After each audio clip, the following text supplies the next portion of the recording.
ನಮಸ್ತೆ ಎಜಿ ನ್ಯೂಸ್ಗೆ ಸ್ವಾಗತ. ನಮ್ಮ ಹಿಂದೂ ಧಾರ್ಮಿಕ ಸಂಪ್ರದಾಯದಲ್ಲಿ ಅನಾದಿ ಕಾಲದಿಂದಲೂ ಗೋ ಆರಾಧನೆ, ಪಾಲನೆ ಹಾಗೂ ಗೋಶಾಲೆ ನಿರ್ವಹಣೆಗೆ ಮಹತ್ವ ಹಾಗೂ ಐತಿಹಾಸಿಕ ಹಿನ್ನೆಲೆ ಇದೆ.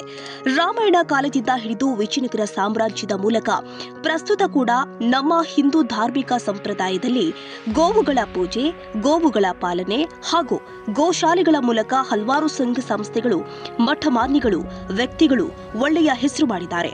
ಇಂತಹ ಗೋಶಾಲೆಗಳಲ್ಲಿ ಕಿತ್ತೂರು ಕರ್ನಾಟಕದ ಬೆಳಗಾವಿ ಜಿಲ್ಲೆಯಲ್ಲಿ ಅತ್ಯಂತ ಐತಿಹಾಸಿಕ ಹಿನ್ನೆಲೆ ಇರುವ ಗೋಶಾಲೆ ಇರುವುದು ಕರ್ನಾಟಕ ರಾಜ್ಯದ ಪವರ್ಫುಲ್ ರಾಜಕಾರಣಿ ಸತೀಶ್ ಜಾರಕಿಹೊಳಿ ಅವರ ಸ್ವಕ್ಷೇತ್ರ ಬೆಳಗಾವಿ ಜಿಲ್ಲೆಯ ಯಮಕನಮರಡಿ ವಿಧಾನಸಭಾ ಕ್ಷೇತ್ರದ ವ್ಯಾಪ್ತಿಯಲ್ಲಿ ಬರುವ ಶಿವಾಪುರ ಗ್ರಾಮದ ಹೊರವಲಯದಲ್ಲಿ ಇರುವ ಮುಪ್ಪಿನಕಾಡ ಸಿದ್ದೇಶ್ವರ ಮಠದಲ್ಲಿ ಇರುವ ಪ್ರಸ್ತುತ ಖ್ಯಾತ ಸಂಖ್ಯಾಶಾಸ್ತ್ರಜ್ಞ ಡಾಕ್ಟರ್ ಪ್ರಶಾಂತರಾವ್ ಐಹೊಳೆ ನೇತೃತ್ವದ ಐತಿಹಾಸಿಕ ಹಿನ್ನೆಲೆ ಇರುವ ತಥಾಸ್ತು ಗೋಶಾಲೆಯೂ ಕೂಡ ಒಂದು. ಯಾಕಂದ್ರೆ ಈ ಗೋಶಾಲೆ ನಿರ್ವಹಣೆಯ ಜವಾಬ್ದಾರಿಯನ್ನ ಡಾಕ್ಟರ್ ಪ್ರಶಾಂತ್ ರಾವ್ ಅವರು ವಹಿಸಿಕೊಂಡ ಮೇಲೆ ಈ ಗೋಶಾಲೆಗೆ ಐತಿಹಾಸಿಕ ಹಿನ್ನೆಲೆಯ ಮಹತ್ವದ ಜೊತೆಗೆ ಆಧುನಿಕ ಅಭಿವೃದ್ಧಿಯ ಸ್ಪರ್ಶ ಕೊಟ್ಟು ತನ್ನ ಸ್ವಂತ ಖರ್ಚಲ್ಲಿ ಅಭಿವೃದ್ಧಿಪಡಿಸಿ ಪ್ರಸರಿಸಿದ್ದಕ್ಕೆ ಪ್ರಸ್ತುತ 100ಕ್ಕೂ ಹೆಚ್ಚು ಆಕಳುಗಳು, 30ಕ್ಕೂ ಹೆಚ್ಚು ಕರುಗಳು ಇದ್ದು ಇವುಗಳ ಪಾಲನೆಗೆ ಯಾವುದೇ ರೀತಿಯ ತೊಂದರೆಯಾಗದಂತೆ ಈಗಾಗಲೇ ಡಾಕ್ಟರ್ ಪ್ರಶಾಂತ್ ರಾವ್ ಅವರು 20 ಲಕ್ಷಕ್ಕೂ ಹೆಚ್ಚು ಮೊತ್ತವನ್ನ ಇವುಗಳ ನಿರ್ವಹಣೆಗೆ ಖರ್ಚು ಮಾಡಿ ಕುಡಿಯುವ ನೀರು, ಆಕಳುಗಳ ವಿಶ್ರಾಂತಿ ಸ್ಥಳ ಮತ್ತು ದಿನನಿತ್ಯದ ಮೇವು ಹಾಗೂ ಆಹಾರ ಹೊಂದಿರಿಸುವಿಕೆ ಹೀಗೆ ಔಷಧೋಪಚಾರ ಪಾಲನೆ ಮಾಡುವ ಸೇವಕರಿಗೆ ವಿಶ್ರಾಂತಿ ಗೃಹಗಳ ನಿರ್ವಹಣೆಗೆ ವಿನಿಯೋಗ ಮಾಡಿದ್ದಾರೆ.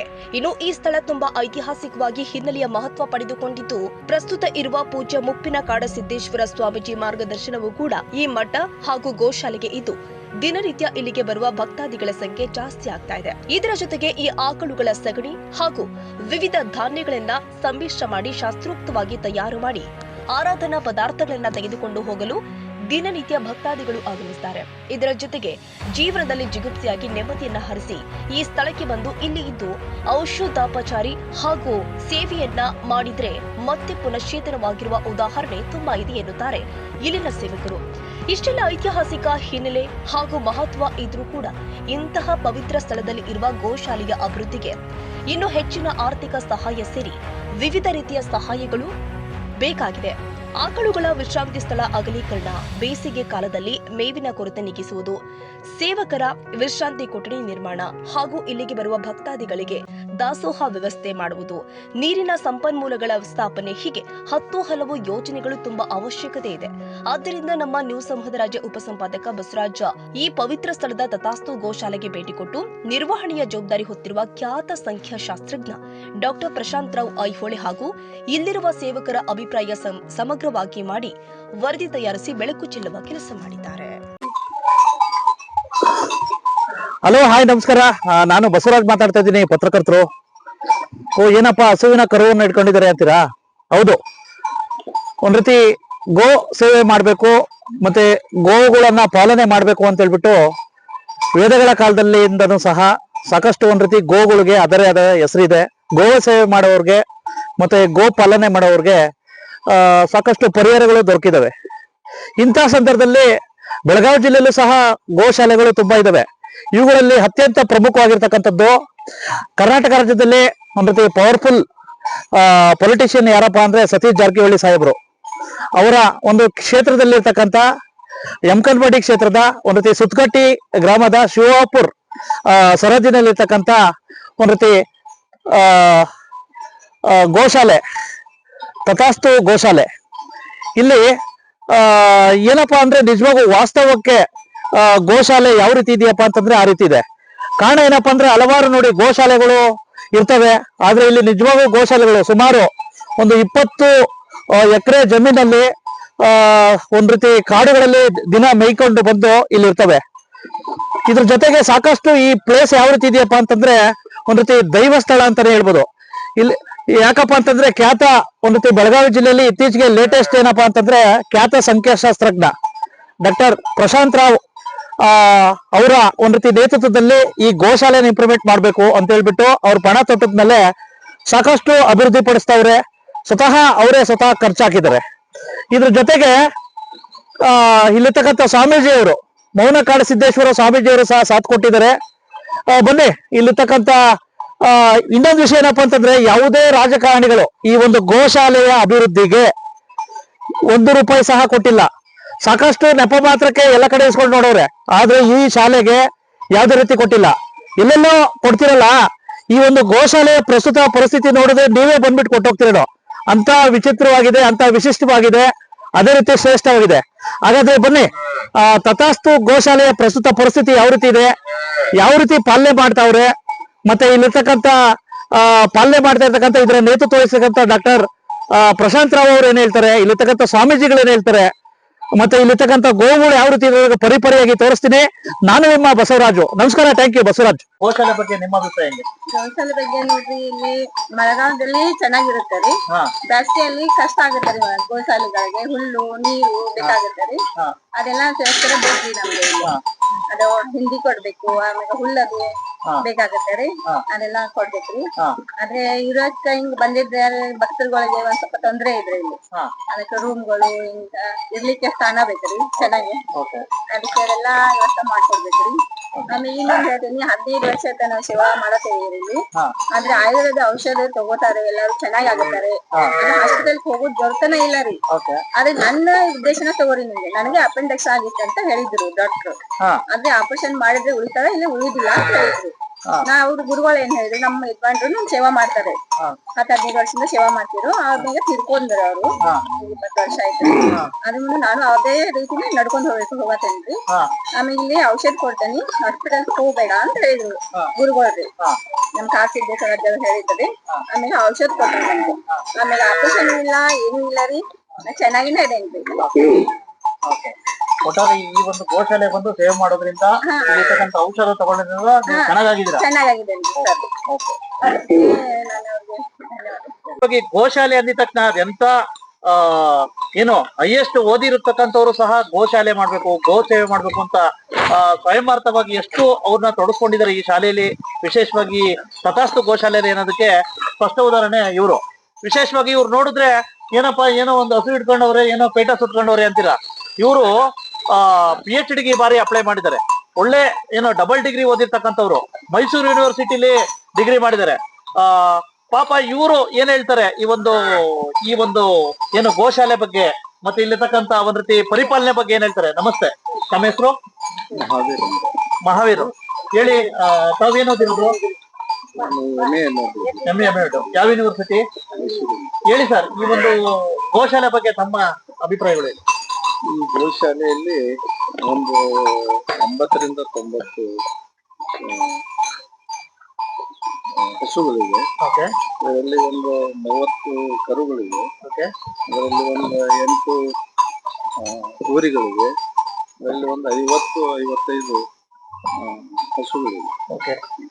ಇವುಗಳನ್ನ ಬೆಳಿಗ್ಗೆ ಹಸುವರಿಗೆ ಕಾಡಿನಲ್ಲಿ ಬಿಟ್ಟಿರೋದ್ರಿಂದ ಸುಮಾರು ಒಂದು 8 ರಿಂದ 10 ಕಿಲೋಮೀಟರ್ ಕಾಡಿನಲ್ಲಿ ಅಡ್ಡಾಡಿ ಬರ್ತಾವೆ. ಕಾಡಿನಲ್ಲಿ ಒಂದು 10 ರಿಂದ 15 ಕಿಲೋಮೀಟರ್ ವರೆಗೆ ದಿನಕ್ಕೆ ಅಡ್ಡಾಡ್ತಾವೆ. ಇವೆಲ್ಲ ಅಲ್ಲಿ ಕಾಡಿನಲ್ಲಿ ಇರ್ತಕ್ಕಂಥ ಹಸಿರು ತಪ್ಪಲು, ಒಣ ತಪ್ಪಲು, ಆಮೇಲೆ ಕಡ್ಡ, ಇವುಗಳನ್ನೆಲ್ಲ ತಿಂತ ತಮ್ಮ ಹೊಟ್ಟೆಯನ್ನು ತುಂಬಿಸ್ಕೊಳ್ತಾವೆ. ಮತ್ತೆ ಕಾಡಿನಲ್ಲಿ ಅಲ್ಲಲ್ಲಿಗೆ ನೀರು ಹರಿದು ಇರ್ತಕ್ಕಂಥ ಹಳ್ಳಗಳಲ್ಲ, ಅತಿ ಸ್ವಚ್ಛವಾಗಿರ್ತಕ್ಕಂಥ ನೀರು ಹರಿದು ಇರ್ತೈತಿ. ಅಲ್ಲೇ ನೀರಡಿಕೆ ಆದಾಗ ನೀರನ್ನು ಕುಡಿತಾವು. ಆಮೇಲೆ ಸಾಯಂಕಾಲ 5-5:30 ನಂತರ ಇವು ಮತ್ತೆ ವಾಪಸ್ ಈ ಶೆಡ್ಡಿಗೆ ಬರ್ತಾವ, ಗೋಶಾಲೆಗೆ ಬರ್ತಾವ, ವಾಪಸ್ ಅವೇ ಬರ್ತಾವ. ಮತ್ತೆ ಅದ್ರ ಜೊತೆಯಲ್ಲಿ ಈಗ ಬೇಸಿಗೆ ಇರೋದ್ರಿಂದ ಅಲ್ಲಿ ಮೇವಿನ ಪ್ರಮಾಣ ಕಡಿಮೆ ಆಗಿರೋದ್ರಿಂದ ಅವುಗಳು ಏನಾಗ್ತಾವ ಅಂತಂದ್ರ ಬೇರೆ ಈ ಕಾಡಿನಿಂದ ಹೊರಗಿರ್ತಕ್ಕಂಥ ಜಮೀನ್ ಏನದಾವು ಜಮೀನ್ ಸೇರಿ ಅವು ಜಮೀನ್ ಹಾಳು ಮಾಡ್ತಾವ ಅನ್ನೋ ಉದ್ದೇಶದಿಂದ ಗೋಗಳನ್ನ ರಕ್ಷಣೆ ಮಾಡ್ಲಿಕ್ಕೆ, ಅವುಗಳನ್ನ ಕಾಯ್ಲಿಕ್ಕೆ ನಾವು ಒಂದು 2-3 ಜನ ಈ ಕಾಡಿನಲ್ಲಿ ಅವತರ ಜೊತೆಯಲ್ಲಿ ಅಡ್ಡಾಡಿ ಅವತರ ಮೇಯಿಸ್ಕೊಂಡ್ ಬರ್ತಕ್ಕಂಥ ಕೆಲಸ ಮಾಡ್ತಾ ಇದೀವಿ. ಮತ್ ಸಾಯಂಕಾಲ ಬಂದ ನಂತರ ಅವಕ್ಕೆ ಒಂದಿಷ್ಟು ಮೇವನ್ನು ಕಟ್ ಮಾಡಿ, ಮತ್ತ ಅವರು ದಾನಿಗಳು ಕೊಟ್ಟಿರ್ತಕ್ಕಂಥ ಒಂದಿಷ್ಟು ಗೆಣಸ ಅದು ಇದು ಇಂಥವುಗಳನ್ನ, ಮತ್ತೆ ಸೈಲೇಜ್ ಅಂತ ಹೇಳಿ ಬರ್ತೈತಿ, ಹಿಂಡಿ ಅಂತ ಬರ್ತೈತಿ, ಇಂಥವುಗಳನ್ನೆಲ್ಲ ಸಾಯಂಕಾಲ ಅವುಗಳ ಫೀಡಿಂಗ್ ಕೊಡ್ತೀವಿ. ಅವು ತಿಂದು ಮತ್ತೆ ಮಲ್ಕೊಂಡ್ ಬಿಡ್ತಾವು, ಕುಂದಿರ್ತಾವು. ಆಮೇಲೆ ಮತ್ತೆ ಬೆಳಿಗ್ಗೆ 10-10:30 ನಾವು ಹೊರಗೆ ಬಿಡ್ತೀವಿ ಅಂದ್ರ ಸಾಯಂಕಾಲ 5-5:30 ಮಾಡ್ಲಿಕ್ಕೆ ನಾವು ಮತ್ತೆ ಅವುಗಳನ್ನ ಶೆಡ್ನಲ್ಲಿ ಹಾಕ್ತಿವಿ. ಮತ್ತೆ ಅವಕ್ಕೆ ಕುಡ್ಲಿಕ್ಕೆ ನೀರಿನ ವ್ಯವಸ್ಥೆ ಇದೆ. ನೀರಿನ ವ್ಯವಸ್ಥೆ ಇದೆ. ಆ ಒಂದು ಹೌದ್ ಏನೈತಿ, ನೀರು ಕುಡಿಯುವಂತ ಹೌದನ್ನ ಪ್ರತಿ ದಿವಸ ಬೆಳಿಗ್ಗೆ ಸಾಯಂಕಾಲ ನಾವು ತುಂಬ್ತೀವಿ. ಮತ್ತೆ ಈ ಬೇಸಿಗೆ ಇರೋದ್ರಿಂದ ಸ್ವಲ್ಪ ಪ್ರಮಾಣ ಕಡಿಮೆ ಆಗಿ ಅವು ಒಂದ್ ಸ್ವಲ್ಪ ಸೊರಗ್ತಾ ಇದೆ. ಮತ್ತ ಬೇಸಿಗೆಯಲ್ಲಿ ಬಹಳಷ್ಟು ಅಡ್ಡಾಡ್ತಾವಲ್ಲ, 8ರಿಂದ 10 ಅದ್ರ ಎನರ್ಜಿನೂ ವೇಸ್ಟ್ ಆಗ್ತೈತಿ. ಆ ಎನರ್ಜಿ ವೇಸ್ಟ್ ಆದ್ರೂ ಕೂಡ ಅವಕ್ಕ ತಿನ್ಲಿಕ್ಕೆ ಏನು ಸಿಗಂಗಿಲ್ಲ. ಹಿಂಗಾಗಿ ಸೊರಗಿದಂಗ ಏನ್ ಸಮಸ್ಯೆ ಅಂತಂದ್ರ ಇಲ್ಲಿ ಸೆಟ್ ಬೇಕು. ಒಂದು ಬೇಸಿಗೆಯಲ್ಲಿ ಅವುಗಳನ್ನ ಅಗದಿ ಗಾಳಿ ಆಡುವ ರೀತಿಯಲ್ಲಿ ಅದಕ್ಕೊಂದು ಶೆಡ್ ನಿರ್ಮಾಣ ದೊಡ್ಡ ಪ್ರಮಾಣ, ಅವುಗಳನ್ನ ತೊಳೆಯುವಂತ ವ್ಯವಸ್ಥೆ ಆಗ್ಬೇಕು. ಆಮೇಲೆ ಅವುಗಳಿಗೆ ಇಲ್ಲಿ ಚಿಕಿತ್ಸೆಗಾಗಿ ನಾವು ಡಾಕ್ಟರ್ನ ಅವರು ಕರಿತೀವಿ. ಕರುಗಳನ್ನ ಹಾಕಿರ್ತಾವು, ಮಾಸ್ಕ್ ಬಿದ್ದಿರಂಗಿಲ್ಲ ಅಂತ ಸಂದರ್ಭದಲ್ಲಿ ಇದನ್ನ ಮಾಡಿರ್ತೀವಿ. ಇಲ್ಲಿ ನಾವು ಅಂತ ಚಿಕಿತ್ಸೆನೂ ಕೂಡ ಕರೆದ ಅವ್ರು ಬಂದಾಗ ನಾವು ಚಿಕಿತ್ಸೆ ಮಾಡ್ಬೇಕಾಗ್ತದೆ. ಆ ರೀತಿ ವೈದ್ಯಕೀಯ ಚಿಕಿತ್ಸೆ ಆಗ್ಲಿ, ಅವುಗಳಿಗೆ ಮೇವಿನ ಕೊರತೆನೂ ಕೂಡ ಇದೆ. ಈ ಸಂದರ್ಭದಲ್ಲಿ ಮೇವಿನ ಕೊರತೆ ಇದೆ. ಅವುಗಳಿಗೆ ವಾಸ ಮಾಡ್ಲಿಕ್ಕೆ, ಅವುಗಳನ್ನ ಕಟ್ಲಿಕ್ಕೆ, ಅವನ್ನ ವ್ಯವಸ್ಥೆ ಮಾಡ್ಲಿಕ್ಕೆ ಸರಿಯಾದ ಶೆಡ್ ಇಲ್ಲ. ಅವುಗಳನ್ನ ಶೆಡ್ ಆಗ್ತಕ್ಕಂತ ಕೆಲಸ ಮತ್ತೆ ಈ ನಮ್ಮ ಕಾಡಸಿದ್ದೇಶ್ವರ ಅಜ್ಜಾರ್ ಆಗ್ಲಿ, ಮತ್ತ ನಮ್ಮ ಪ್ರಶಾಂತರಾವ್ ಐಹೊಳೆ ಅವರಾಗ್ಲಿ, ಭಾರತ ವೈಭವ ಪತ್ರಿಕೆ ಸಂಪಾದಕರಾಗಿರ್ತಕ್ಕಂತ ಇವರು ಇದಕ್ಕ ತಮ್ಮಲ್ಲಿ ಕೈಲಿಂದ ಆದಷ್ಟು ಪರಿಶ್ರಮ ಹಾಕಿ ತನು ಮನಧನದಿಂದ ಅವುಗಳನ್ನ ಸಂರಕ್ಷಣೆ ಮಾಡ್ತಕ್ಕಂತ ಕೆಲಸ ಇಲ್ಲಿ ಮಾಡ್ತಾ ಇದ್ದಾರೆ. ಮತ್ತೆ ಇಲ್ಲಿ ಬರ್ತಕ್ಕಂತ ಭಕ್ತರು ಕೂಡ ಅವುಗಳನ್ನ ಆಗಾಗ ಒಂದಿಷ್ಟು ಮೇಯಿಸೋದಾಗ್ಲಿ, ಇದನ್ನ ಮಾಡೋದಾಗ್ಲಿ, ಅವುಗಳ ವ್ಯವಸ್ಥೆ ಮಾಡೋದಾಗ್ಲಿ ಮಾಡ್ತಾ ಇದ್ವಿ. ದಾನಿಗಳಿಗೆ ಶೆಡ್ ನಿರ್ಮಾಣ ಮಾಡ್ಲಿಕ್ಕೆ ಅವರು ಧನ ಸಹಾಯ ಕೊಡಬೇಕು ನನ್ನ ಅಪೇಕ್ಷೆ ಇದೆ. ಅದ್ರ ಜೊತೆಯಲ್ಲಿ ಅವುಗಳಿಗೆ ಮೇವು ಕೊಡಬೇಕು. ಈ ರೀತಿ ಪ್ರತಿ ವರ್ಷ ಬೇಸಿಗೆಯಲ್ಲಿ ಅವುಗಳಿಗೆ ಮೇವಿನ ಕೊರತೆ ಆಗ್ತೈತಲ್ಲ, ಮಳೆಗಾಲದಲ್ಲಿ ಮೇವು ಇತ್ತಂದ್ರ ಮೇದ್ ಬರ್ತಿರ್ತಾವು. ಬೇಸಿಗೆಯಲ್ಲಿ ಒಂದ್ 3-4 ತಿಂಗಳು ಅವುಗಳು ಇದು ಕಷ್ಟ ಆಗ್ತೈತಿ. ಒಬ್ಬ ರೈತ ಒಂದ್ ಹಸುವನ್ನು ಸಾಕ್ಬೇಕಾದ್ರ ಮನೆಯಲ್ಲಿ ಗಂಡ, ಹೆಂಡತಿ, ಮಕ್ಕಳು ಎಲ್ಲಾರು ಕಷ್ಟ ಪಡ್ತಾರ. ಇಲ್ಲಿ ಒಂದು 90ರಿಂದ 100 ದನ ಹಸುಗಳನ್ನ ನಾವು ಸಾಕ್ಬೇಕಂತಂದ್ರೆ ಬಹಳ ಕಷ್ಟ ಪಡ್ಬೇಕಾಗ್ತೈತಿ. ಮತ್ತ ಅವುಗಳಿಗೆ ವ್ಯವಸ್ಥೆ ಬಹಳ ಮಾಡ್ಬೇಕಾಗ್ತೈತಿ. ಅದಕ್ಕಾಗಿ ಇಲ್ಲಿ ಮೇವಿನ ಕೊರತೆ ಮತ್ತು ದನಗಳನ್ನ ಕಟ್ಲಿಕ್ಕೆ ಹಸುಗಳ ಶೆಡ್ ನಿರ್ಮಾಣ ಆಗುವುದು ಬಹಳ ಮುಖ್ಯ. ಶೆಡ್ ನಿರ್ಮಾಣ ಆಗ್ಬೇಕು. ಇಲ್ಲಿ ಇರ್ತಕ್ಕಂತ ಶೆಡ್ ಗೋವುಗಳ ಪಾಲನೆ ಮಾಡ್ತಕ್ಕಂತ ಪಾಲಕರು ಏನದಾರಲ್ಲ, ಅವ್ರಿಗೆ ಇರ್ಲಿಕ್ಕೆ ಒಂದು ಸುವ್ಯವಸ್ಥಿತವಾಗಿರ್ತಕ್ಕಂತ ಒಂದು ಕಟ್ಟಡ, ಅವ್ರಿಗೆ ಇರ್ಲಿಕ್ಕೆ ಮಲ್ಕೊಳ್ಳೋದಾಗ್ಲಿ, ಇದನ್ನಾಗ್ಲಿ, ಅವರಿಗೆ ವ್ಯವಸ್ಥಿತ ರೀತಿಯಲ್ಲಿ ಒಂದು ಇನ್ಫ್ರಾಸ್ಟ್ರಕ್ಚರ್ ಇಲ್ಲಿ ಕೊರತೆ ಬಹಳ ಐತಿ.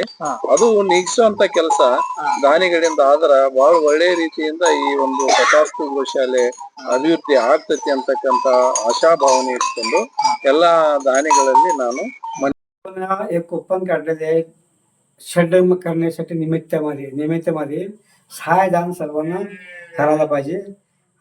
तुम्हाला हे कुपन घेतल्यावर काय तर तुम्हाला आशीर्वाद मिळणार, काही पण मिळू शकतो. तुम्ही त्यासाठी आपण एक 1000 रुपये कुपन वाटतो. 1000 रुपये कुपनचे घ्यायचे. त्या घ्यायचे म्हणजे गायीसाठी निर्माण करण्यासाठी, आपण शेड निर्माण करण्यासाठी कुपन काढलेले आहे. आपण सर्वांना घेऊन पुन्हा या. सर्वांना धन्यवाद. ಸರ್ ನಮಸ್ತೆ. ನಮಸ್ಕಾರ.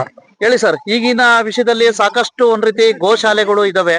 ವಿಶೇಷವಾಗಿ ಇಂಥ ಕಾಡು ಪ್ರದೇಶಗಳಲ್ಲಿ ಸಾಕಷ್ಟು ಸವಾಲುಗಳ ನಡುವೆ ಒಂದ್ ರೀತಿ ಒಂದು ಗೋಶಾಲೆನ ಪರಿಪಾಲನೆ ಮಾಡ್ತಾ ಇದ್ದೀರಾ. ಇದೊಂದು ಬೆಳಗಾವಿ ಜಿಲ್ಲೆ ಸುಟ್ಟಟ್ಟಿ ಶಿವಾಪುರ ಗ್ರಾಮದಲ್ಲಿ ಒಂದು 30 ವರ್ಷಗಳಿಂದ ಈ ಒಂದು ಅಪ್ಪಾಜಿಯವರು, ಸ್ವಾಮೀಜಿಯವರು ಇದೊಂದು ಮಠ ನಡೆಸ್ಕೊತ ಬರ್ತಾ ಇದ್ರು. ನಾವು ಅಮಾವಾಸ್ಯೆ ಮತ್ತ ಪೌರ್ಣಿಮಾ ದಿನ ಈ ಒಂದು ಉಪಾಯ ಮತ್ತು ರೆಮಿಡೀಸ್ ಅತ್ತ ಈ ಎಲ್ಲ ಗೋಮಾತೆಗಳಿಗೆ ನಾವು ಏನಾದರೂ ಮೇವಾಗಲಿ ಅವಕ್ಕೆ ರೆಮಿಡೀಸ್ ಮಾಡಕ್ಕೆ ಬರ್ತಿದ್ದೆವು. ಒಮ್ಮೆ ಒಂದು 2 ವರ್ಷದಿಂದ ಬಂದಾಗ ಅಧ್ಯಕ್ಷರ ಈ ಒಂದು ನನಗೆ ಆಕಳ ಸಾಕೋದು ಆಗಂಗಿಲ್ಲ, ಯಾರೂ ಭಕ್ತರು ಇದಕ್ಕೆ ಸಪೋರ್ಟ್ ಮಾಡುವಾರ ಅಂದಾಗ ಏನೋ ಇಲ್ಲೊಂದು ಯಾಕಂದ್ರೆ ಇಲ್ಲೇ ಯಾಕೆ ಬರ್ತಿದ್ವಪ್ಪ ಅಂತಂದ್ರೆ ಇಲ್ಲೊಂದು ಸಾಕಷ್ಟು ಜಂಗಲ್ ಅದ. ಮತ್ತ ಎಲ್ಲಾ ಆಕಗಳು ಮುಂಜಾನೆ 10 ಗಂಟೆಗೆ ಬಿಟ್ರ 4 ಗಂಟೆಗೆ ಇಲ್ಲಿ ತ್ರಾಸ ಬರೋದು ಬ್ಯಾಸಿಗ್ಯಾಗ ಅಷ್ಟ. ಯಾಕಂದ್ರ ಅವಕ್ಕ ಮೇವಿಗೂ ಏನು ಇರಂಗಿಲ್ಲ. ಇಲ್ಲಿವರೆಗೆ ಒಂದು 3 ತಿಂಗಳು ನಾವು ಸಾಕಷ್ಟು ಕಣಿಕೆ ಆಗಲಿ ಹಸಿರು ಮೇವು ಆಗಲಿ ಎಲ್ಲ ಕೊಂಡ್ ಹಾಕ್ಬೇಕಾಗ್ತದ. ಮತ್ತೊಂದು ವಿಶೇಷ ಅಂದ್ರೆ ಇಲ್ಲಿ ಬಹಳ ಸಣ್ಣದೊಂದು ಶೆಡ್ ಆಗ್ಯದ. ಆ ಶೆಡ್ ಒಳಗ ಒಂದ್ 100 ಆಕಳ, ಒಂದ್ 30-40 ಕರುಗಳ ನೀವು ರಾತ್ರಿ ಬರ್ರಿ, ನೀವು ಒಂದ್ರ ಮ್ಯಾಗ ಒಂದು ಕುತ್ತಂಗ ಆಗಿರ್ತಾವ ಶೆಡ್ ಒಳಗ.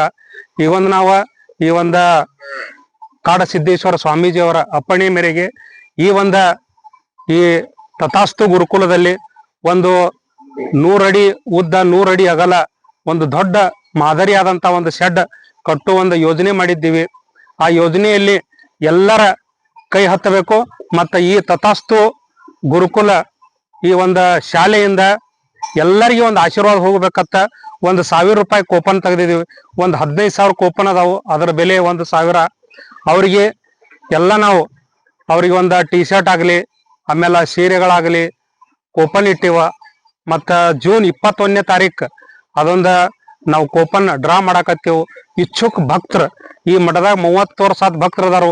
ಇಲ್ಲಿ ವಿಶೇಷ, ಈ ಮಠದ ಏನ್ ವಿಶೇಷಪ್ಪ ಅಂತಂದ್ರ ಇಲ್ಲಿ ನಮ್ಮ ಸ್ವಾಮೀಜಿ ಅವ್ರು ಏನೋ 1 ರೂಪಾಯಿ ತಗೊಳಲ್ದ ಆಯುರ್ವೇದಿಕ್ ಔಷಧನ ಕೊಡ್ತಾರ. ಯಾಕಂದ್ರ ಅವ್ರಿಗೆ ಯಾರ ಭಕ್ತರಿಗೆ ಕೇಳೋ ಸ್ವಭಾವ ಇಲ್ಲ. ಈ ಒಂದು ಮಠ ಬೆಳೆದಿಲ್ಲ. ಅದಕ್ಕ ಈ ಒಂದು ಬೆಳಗಾವಿ ಜಿಲ್ಲೆಯ ಸಾಕಷ್ಟು ಭಕ್ತರು ಮತ್ತ ಮನಿ ಮುಂದೆ ಆಕಳ ಸಾಕಿರಿ. ಮೊದಲ ಹಿರಿಯರು ಹೇಳ್ತಿದ್ರ, ಯಾರ ಮನಿ ಮುಂದೆ ಆಕಳ ಐತಪ್ಪ ಅವ್ರಿಗೆ ಎಂದು ಬಡತನ ಬರಂಗಿಲ್ಲ. ಹಂಗ ಇದೊಂದು ನಮ್ಮ ಉಸ್ತುವಾರಿ ಮಂತ್ರಿ ಅವರ ಸತೀಶಣ್ಣ ಜಾರಕಿಹೊಳಿ ಕ್ಷೇತ್ರದಾಗ ಐತಿ. ಅವರ ಮಾರ್ಗದರ್ಶನದಾಗ ಮತ್ತ ಸ್ವಾಮೀಜಿಯವ್ರ ಮಾರ್ಗದರ್ಶನ ಇಲ್ಲೊಂದೊಂದು ದೊಡ್ಡ ಗೋಶಾಲೆ ಒಂದು ಮಾಡೆಲ್ ಆಗಿ ಮಾಡ್ಬೇಕಂತ ಒಂದು ಇಚ್ಛಾ ಇಟ್ಟಿದ್ದೀವಿ. ನಮ್ಮ ಫ್ರೆಂಡ್ ಸರ್ಕಲ್ ಆಗ್ಲಿ, ನಮ್ಮ ಭಕ್ತರಾಗ್ಲಿ, ನಮ್ಮ ಎಲ್ಲಾ ಜನರು ಎಲ್ಲಾ ಊರಿಂದ ಎಲ್ಲ ಊರಾಗೂ ಇದೊಂದು ತಥಾಸ್ತು ಗೋಶಾಲೆಯ ಒಂದು ಹನಿ ಕೂಡಿದರೆ ಹಳ್ಳ. ಯಾರ ಈ ಭಕ್ತರ ಇಟ್ಟಂಗಿ ಕೊಡಾಕತ್ತಾರು, ಒಬ್ರ ಸಿಮೆಂಟ್ ಕೊಡಾಕತ್ತಾರು, ಒಬ್ರು ಪತ್ರ ಕೊಡಾಕತ್ತಾರು. ಹಿಂಗೆಲ್ಲ ಮಾಡಿ ಒಂದು ಮಾಡೆಲ್ ಮಾಡೋದೈತಿ. ಎಲ್ಲರೂ ಗೋ ಪ್ರೇಮಿಗಳ ಮತ್ತೊಂದು ನೀವೆಲ್ಲ ಕೇಳಿರ್ಬೇಕು, ದಯಾಮಾಯ ಪ್ರಾಣಿ ಪಕ್ಷಿಗಳಲ್ಲಿ ತೋರ ತಂದಾರ. ನಾವೆಲ್ಲರೂ ಕೂಡಿ ವಯಸ್ಸಾದ್ಮೇಲೆ ಎಲ್ಲರೂ ಮಾಡ್ತಾರ. ಆದ್ರ ವಯಸ್ಸಿದ್ದಾಗ ಏನಾದ್ರೂ ಈ ಒಂದು ಬೆಳಗಾವಿ ಜಿಲ್ಲೆಯಲ್ಲಿ ಈ ಒಂದು ಕ್ಷೇತ್ರದಲ್ಲಿ ಮತ್ತ ಇದೇನು ಬಹಳ ದೂರ ಇಲ್ಲ, ಹೈವೇದಿಂದ 2 ಕಿಲೋಮೀಟರ್ ಅದ ಸುತ್ತಗಟ್ಟಿಯಿಂದ. ಮತ್ ಬೆಳಗಾವದಿಂದ ಒಟ್ಟ 15 ಕಿಲೋಮೀಟರ್ ಐತಿ. ಇಲ್ಲೆಲ್ಲ ಈ ಸೇವಾ ಮಾಡಕ್ ನೀವೆಲ್ಲ ಬರೀ. ಇಲ್ಲೆಲ್ಲ ನಮ್ಮ ಸರ್ ಅದಾರು, ಅವರು ಸಾಕಷ್ಟು ಕಲ್ತವ್ರು ಅದಾರ. ಯಾಕಂದ್ರ ಗೋ ಸೇವಾ ಮಾಡಕ್ ಬಂದಾರ ಅವ್ರು.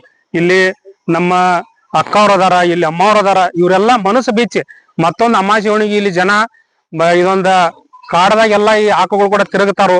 ಮತ್ ನಾವು ಒಮ್ಮೆ ಮುಂಜಾನೆ ಬರ್ತೀವಿ. ಮತ್ ಎಷ್ಟೋ ಮಹಾರಾಷ್ಟ್ರದಿಂದ ಅವ್ರಿವ್ರು ಬಂದ ಇದೊಂದು ಶೆಡ್ದಾಗ ಐತಿ. ಆಕಳು ಕೂಡ ರಾತ್ರಿ ಬರ್ತಾ ಕೊಂಡಿರ್ತಾರ. ಯಾಕೆ ಕೊಂಡಿರ್ತಾರ ಅಂತ ಕೇಳ್ರ, ನಮ್ಮ ದಮ, ನಮ್ ಕ್ಯಾನ್ಸರ್ ಇದೆಲ್ಲ ಈ ಒಂದು ಗೋಮೂತ್ರದಿಂದ ಕಡಿಮೆ ಆಗೈತಿ. ಮತ್ತೆ ಇಲ್ಲಿ ಸ್ವಾಮೀಜಿ ಅವ್ರ ಏನ್ ಔಷಧ ಕೊಡ್ತಾರಲ್ಲ ಅದರಿಂದ ಕಡಿಮೆ ಆಗೈತಿ ಅಂತ ಹೇಳಿ ನಾ ಇಷ್ಟೇ ಹೇಳಕ್ ಪಡ್ತನು. ಎಲ್ಲಾರು ಇದಕ್ಕೆ ಕೋಆಪರೇಷನ್ ಮಾಡ್ರಿ. ಏನಾದ್ರೂ ಕ್ರಾಂತಿ ಆಗೋದೈತಿ ಇಲ್ಲಿ. ಯಾಕಂದ್ರ ಈ ಕ್ರಾಂತಿ ಹೆಂಗ್ ಆಗೋದೈತಪ್ಪ ಅಂತಂದ್ರ ನಿಮ್ಗೆಲ್ಲಾ ಮೊದಲು ಕಾಣ್ತೈತಿ. ಇಲ್ಲಿ ಏನು ಮಠನ ಕಾಣ್ತಿದ್ದಿಲ್ಲ. ಈ 2-3 ವರ್ಷದಾಗ ಇದಕ್ಕೊಂದು ರೂಪ ತರೋದೈತಿ. ಇನ್ನು ಬರುವ ದಿನಗಳಲ್ಲಿ ಒಂದು ದೊಡ್ಡ ಶೆಡ್ ಮಾಡಿ ಈ ಗೋಮಾತೆಯನ್ನ ಸಂರಕ್ಷಣೆ ಮಾಡಿ ಏನಾದ್ರೂ ಐತಿಪ್ಪ ಅಂತ ತೋರಿಸೋದೈತಿ. ಧನ್ಯವಾದಗಳು. ಈಗ ಇನ್ನೊಂದು ಸರ್, ವಿಶೇಷವಾಗಿ ಸಾಕಷ್ಟು ಗೋಶಾಲೆಗಳಿದಾವೆ. ಇಂಥ ಸಂದರ್ಭದಲ್ಲಿ ಎಷ್ಟು ಗೋಗಳಿದಾವೆ, ಮತ್ತೆ ಯಾವ ರೀತಿ ಏನೇನ್ ಸವಾಲುಗಳಾಗ್ತಾವ ಸರ್? ಪಾಪ ಅವು ಹುಷಾರಿರಲ್ಲ, ಯಾವ ರೀತಿ ಇದಿರ್ತವೆ ಅಂತ ಏನಾಗ್ಯದ ಎಲ್ಲಾ ಕಡೆ ನಾವೆಲ್ಲಾ ಚರ್ಚೆ ಮಾಡಿದಾಗ ಎಲ್ಲಾ ಕಡೆ ಏನಾಗ್ಯಾವು, 1 ಎಕರೆ ಶೆಡ್ ಇರ್ತಾವ. ಅಲ್ಲಿ ಅವಕ್ಕ ಮೇಯಕ್ಕ ಬಿಡಲ್ಲ. ಯಾಕಂದ್ರ ನಿಮಗ್ ಗೊತ್ತಿರ್ಬೇಕು, ಪಂಚಾಂಗ ನೋಡ್ರಿ ಏನ ನೋಡ್ರಿ ದಿವ್ಸ ಒಂದ್ ಮುಹೂರ್ತ ಇರ್ತದ. ಅದಕ್ಕ ಗೋದ್ ಹೋಳಿ ಮುಹೂರ್ತ ತತ್ತಾರ. ಅದ್ ಹೆಂಗಿರ್ತತಿ, ಸೂರ್ಯ ಮುಳುಗ್ತಿರ್ತದಲ್ಲ ಅದಕ್ಕಿಂತ 24 ನಿಮಿಷ ಮೊದಲ ಅದ ಸೂರ್ಯ ಅಸ್ತಾಗಣ ಅದೊಂದ್ 48 ನಿಮಿಷದ ಏನ್ ಗೋಧೋಳಿ ಮುಹೂರ್ತ ಐತ್ಲ, ಆ ಗೋಧೋಳಿನ ಯಾಕೆ ಹೆಸರು ಬಿತ್ತಪ್ಪ ಅಂತಂದ್ರ ಆ ಗೋವುಗಳ ಹೊತ್ತ ಮುಣಿಗೆ ಏನ್ ಮೇದ್ ಶಾಂತಾಗಿ ತಮ್ಮ ಸ್ಥಾನಕ್ ಬರ್ತಿದ್ವಲ್ಲ, ಆ ಕಾಲಾಗಿಂದ ಧೂಳ ಏನ್ ಬರ್ತಿತ್ತಾರ ಆ ಧೂಳದಾಗ ಎಷ್ಟು ಸುಖ ಸಿಕ್ತಿತ್ಲ ಅದಕ್ಕ ಗೋಧೋಳಿ ಮುಹೂರ್ತ ಹೊತ್ತ ಮುಣಿಗೆ ಯಾರಾದ್ರೂ ಮ್ಯಾರೇಜ್ ಮಾಡ್ರ ಅವರು ಡೈವರ್ಸ್ ಆಗೋ ಚಾನ್ಸಸ್ ಬಹಳ ಕಡಿಮೆ. ಇದ ಗೊತ್ತಿಲ್ಲ. ಯಾಕಂದ್ರ ನಾವೊಬ್ರು ಅಸ್ಟ್ರಾಲಜರ್ ಇರೋದ್ರಿಂದ ಇದು ಹೇಳುವಾಗದ್. ನಾವೇನ್ ನೋಡ್ತೀವಿ, ಪಂಚಾಂಗ ನೋಡಿದಿಲ್ಲೋ ಈ ತಿಂಗಳು ಮುಹೂರ್ತ ಇಲ್ಲ ಆದಿಲ್ಲ ಅತ್ತೀವು. ಆದ್ರ ನೀವು ಗೋಧೋಳಿ ದಿವಸ ಮುಹೂರ್ತ ಇರ್ತದ. ಆ ಮುಹೂರ್ತ ಒಳಗ ನೀವು ಒಳ್ಳೆ ಕಾರ್ಯ ಮಾಡ್ರಿ, ಮತ್ತ ಸಕ್ಸಸ್ ಆಗ್ತೀರಿ. ಅಲ್ಲ, ಈಗ ತಾವು ಒಂದು ಪತ್ರಿಕೆಯ ಸಂಪಾದಕರು, ಪತ್ರಿಕೋದ್ಯಮದಲ್ಲಿ ಇದಾದ್ರೆ, ಮತ್ತೆ ಸಂಖ್ಯಾಶಾಸ್ತ್ರಜ್ಞರು ಸಹ ವಿಷಯ ಬೆಳಗಾವಿ ಜಿಲ್ಲೆ ಕಂಡ, ಬೆಳಗಾವಿ ಭಾಗ ಕಂಡ. ಇಂಥ ಸಂದರ್ಭದಲ್ಲಿ ಗೋ ಪರಿಪಾಲನೆ ಅಂತಕ್ಕಂಥ ಪರಿಕಲ್ಪನೆ ಮೊದ್ಲಿಂದಾನು ಇತ್ತ ನಿಮ್ಗೆ? ಮತ್ತೊಂದು ಸ್ಟಡಿ ಮಾಡಿದಾಗ ಒಂದು ಅಸ್ಟ್ರಾಲಜರ್ ಆಗಿ, ನ್ಯೂಮರಾಲಜಿಸ್ಟ್ ಆಗಿ, ಪಾಮಿಸ್ಟ್ರಿ ಆದ ವಿಚಾರವಾಗಿ ಏನಾಗ್ತದ, ಪವರ್ಫುಲ್ ರೆಮಿಡಿ ಇರೋದು ಆ ಗೋ ಮಾತೆ ಒಳಗ ಇದೆ. ಯಾಕಂದ್ರ ನೀವ ಏನಾದ್ರು ಒಂದು ಕಟ್ಟಡ ಮನಿ ಕಟ್ಟೋ ಹೊತ್ನ್ಯಾಗ ಅರ್ಧೊಟ್ಟ ನಿಮ್ಮ ಆರ್ಥಿಕ ಸ್ಥಿತಿ ನಿತ್ತ ಅದ್ ಮನಿ ಕಟ್ಟೋದಾಗಿರ್ಲ, ಶೆಡ್ ಕಟ್ಟೋದಾಗಿರ್ಲ, ಏನಾದ್ರು ಕಟ್ಟಡ ಮಾಡೋದಾಗ್ಲಿಕ್ಕ ಈ ಆಕಳ ಕಾಲಾಗಿಂದ ಒಂದ್ ಸ್ವಲ್ಪ ಮಣ್ಣು ನೀವ್ ಆ ಕಟ್ಟಡ ಕಟ್ಟೋ ಜಾಗದಾಗ ಹೋಗದ್ರ 3 ತಿಂಗಳದಾಗ ನಿಮಗ್ ಏನ್ ಆಗ್ತೈತೋ ಅರ್ಥೈತೈತಿ, ಅದ್ ಕಟ್ಟಡ ಮುಗಿತದ. ನಾವೆಲ್ಲ ಅನುಭವಿಸಿವಿ ಇದ್ರಾಗ. ಮತ್ತೊಂದು ನೀವ್ ಎಷ್ಟ್ ಗೋ ಸೇವಾ ಮಾಡ್ತಿರ್ಲ ಅಷ್ಟ್ ನಿಮಗ್ ಒಂದು 108 ನಿಮ್ ಸಮಸ್ಯೆ ಇದ್ರ ನಾ ವಿಶ್ವಾಸದಿಂದ ಹೇಳ್ತಾನ ಮ್ಯಾಗಿನ 8 ಸಮಸ್ಯೆ ಆದ್ರೂ ಮುಗಿತಾವ್. ಓಕೆ, ಒಟ್ಟಾರೆ ನಿಮ್ಮ ಒಂದು ಕೆಲ್ಸಕ್ಕೆ ಒಳ್ಳೇದಾಗ್ಲಿ ಸರ್ ತಮ್ಗೆ. Okay, thank you. ಸರ್. ವಿಶೇಷವಾಗಿ ಒಂದ್ ರೀತಿ ಗೋಶಾಲೆ ನಡೆಸೋದಕ್ಕೆ ಸಾಕಷ್ಟು ಒಂದ್ ರೀತಿ ಕೆಲವು ಕಡೆ ಗೋಶಾಲೆಗಳಲ್ಲಿ ಬರೇ 10 ಹಸುಗಳಿರ್ತವೆ, ದೊಡ್ಡ ಪರಿಸರ ಇರುತ್ತೆ, ಅದಕ್ಕೆ ಆದ ಇದಿರುತ್ತೆ. ಆದ್ರೆ ಇಲ್ಲಿ 100ಕ್ಕೂ ಹೆಚ್ಚು ಹಸುಗಳಿದಾವೆ, ಒಂದು 30ಕ್ಕೂ ಹೆಚ್ಚು ಕರುಗಳಿದಾವೆ. ಇಂಥ ಸಂದರ್ಭದಲ್ಲಿ ನೋಡಿ ವಿಪರ್ಯಾಸ, ಹಲ್ಲಿದ್ದೊಂದು ಕಡ್ಲೆ ಇಲ್ಲ, ಕಡ್ಲೆ ಇದೊಂದು ಹಲ್ಲಿಲ್ಲ ಅನ್ನೋದಕ್ಕೆ ಈ ಗೋಶಾಲೆನೆ ಸಾಕ್ಷಿ. ನೋಡಿ ವಿಶೇಷವಾಗಿ ಇಷ್ಟೆಲ್ಲ ಇರೋದಕ್ಕೆ ಪಾಪ ಇವರು ಒಂದ್ ರೀತಿ ಬರೀ ಒಂದು ಸಣ್ಣ ಶೆಡ್ ಅಲ್ಲಿ ಇದೆ. ಹಾಗಾಗಿ ದಯವಿಟ್ಟು ತನುಮನ ಇರ್ತಕ್ಕಂಥ ದೊಡ್ಡ ಮನ್ಸಿರ್ತಕ್ಕಂಥ ದಾನಿಗಳು ದಯವಿಟ್ಟು ಇಂಥ ಗೋಶಾಲೆಗಳ ಅಭಿವೃದ್ಧಿ ಪಡಿಸೋದಕ್ಕೆ ಅಟ್ಲೀಸ್ಟ್ ಒಂದು ಶೆಡ್ ಕಟ್ಟೋದಕ್ಕಾಯ್ತು. ಮತ್ತೆ ರೈತರುಗಳು ಒಂದು ಅಟ್ಲೀಸ್ಟ್ 5% ಅಷ್ಟಾದ್ರು ಒಂದ್ ರೀತಿ ಹುಲ್ಲನ್ನ ಕೊಡ್ತಕ್ಕಂಥದ್ದು, ಮತ್ತೆ ಇದಕ್ಕೆ ಸಾಕಷ್ಟು ವಿವಿಧ ರೀತಿಯಲ್ಲಿ ಇದ್ ಮಾಡೋದಕ್ಕೆ ಸಾಕಷ್ಟು ಅನುದಾನ ಆಯ್ತು. ಮತ್ತೆ ಅಲ್ಲಿರ್ತಕ್ಕಂಥ ಏನು ಧನ ಸಹಾಯ ಇರ್ಬೋದು, ಮತ್ತೆ ವಿವಿಧ ರೀತಿಯಲ್ಲಿ ಸಹಾಯ ಇರ್ಬೋದು ಮಾಡ್ಬೇಕು ಅಂತ ಹೇಳ್ಬಿಟ್ಟು ಈ ಒಂದು ತಥಾಸ್ತು ಗೋಶಾಲೆಯ ಪ್ರಸ್ತುತ ಪರಿಸ್ಥಿತಿ ಮತ್ತೆ ವೈಭವ ಮತ್ತೆ ವೈಶಿಷ್ಟ್ಯತೆಯ ವರದಿನ ಮುಗಿಸ್ತಾ ಇದ್ದೀನಿ. ನಮಸ್ಕಾರ, ಥ್ಯಾಂಕ್ ಯು.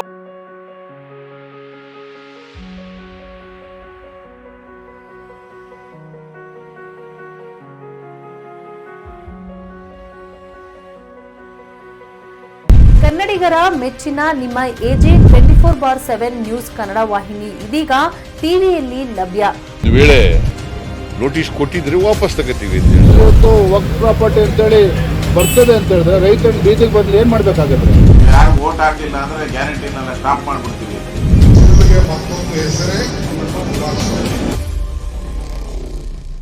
ಕರ್ನಾಟಕ ಮತ್ತು ದೇಶ ವಿದೇಶ 360 ಡಿಗ್ರಿ ಸುದ್ದಿ ಹಾಗೂ ಉತ್ತರ ಕರ್ನಾಟಕ, ಬೆಳಗಾವಿ, ಬಾಗಲಕೋಟೆ, ಧಾರವಾಡ, ಹಾವೇರಿ, ಗದಗ, ಬಿಜಾಪುರ ಜಿಲ್ಲೆಯ ಕ್ಷಣ ಕ್ಷಣದ ವಿವರವನ್ನ ಪಡೆಯುವುದಕ್ಕೆ AJ 24/7 ನ್ಯೂಸ್ ಕನ್ನಡ ವಾಹಿನಿಯನ್ನ ಲೈಕ್ ಮಾಡಿ, ವಿಡಿಯೋಗಳನ್ನ ಶೇರ್ ಮಾಡಿ, ಕಮೆಂಟ್ ಮಾಡುವ ಮೂಲಕ ನಮ್ಮ ವಾಹಿನಿಗೆ ಸಹಕಾರ ನೀಡಿ ಮತ್ತು ಚಾನೆಲ್ ಅನ್ನ ಸಬ್ಸ್ಕ್ರೈಬ್ ಮಾಡಿ. ಧನ್ಯವಾದಗಳು.